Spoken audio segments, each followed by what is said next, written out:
Pour la première capsule True Talk, je voulais qu'on parle de la situation de l'heure du compte des drag queens dans les garderies et les écoles primaires.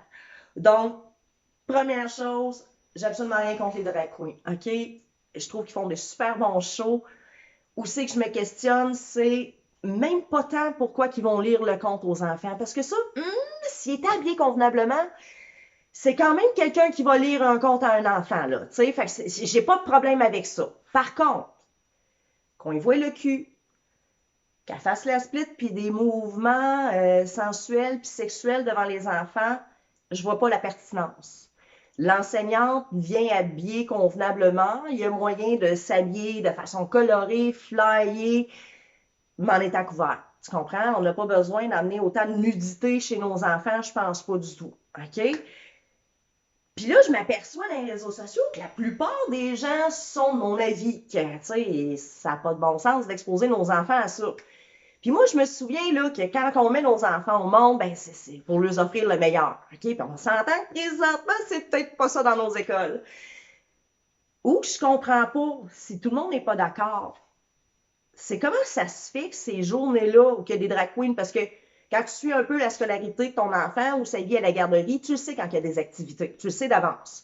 Donc, comment ça se fait que les classes puis les groupes sont pleins?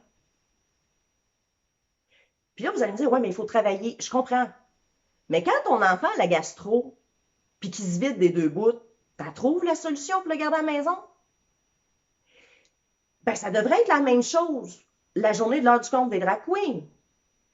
Si les classes se ramassent vides pendant ces événements-là, ben, ils continueront pas. Vous comprenez? On a le pouvoir en tant que parents, puis c'est notre devoir en passant, hein? C'est notre devoir de s'assurer que nos enfants ont le meilleur. C'est pas le devoir du gouvernement. Je m'excuse, c'est pas ça sa job. Mais c'est la nôtre. Fait que c'est avec notre jugement. Je vous dis pas de jamais les envoyer à l'école. Non, non, c'est pas ça. Mais pendant la période des drag queens, ben peut-être tu peux le garder chez vous. Et si toi, tu peux pas te permettre juste une période, puis c'est toute une journée, ben c'est quoi? Tu feras un heure du compte avec ton enfant, puis aller explorer la nature, puis faites une activité, puis fait du télétravail, puis explique-y c'est quoi ton travail. Ça va faire une journée parent-enfant, il va découvrir le monde de son parent. Il y a plein de solutions positives à ça pour que ça l'arrête rapidement, puis on est responsable, puis on a le pouvoir de les appliquer. Fait que vous en pensez quoi de mon idée? Trouvez-vous que ça fait du sens? Parce qu'honnêtement, je pense pas que ça va changer grand-chose qu'on continue à marquer, ça n'a pas de bon sens. Ces réseaux sociaux, ça n'a pas tellement d'effet.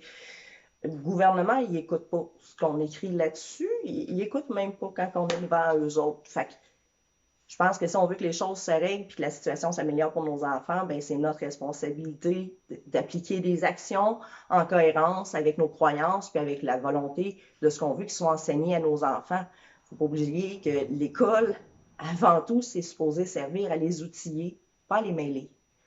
Fait que, ouais, c'était ça pour ma première capsule True Talk. Puis si je vous ai choqué, ben je suis désolée, mais c'est quand même ce que je pense. Là-dessus, je vous souhaite une belle semaine.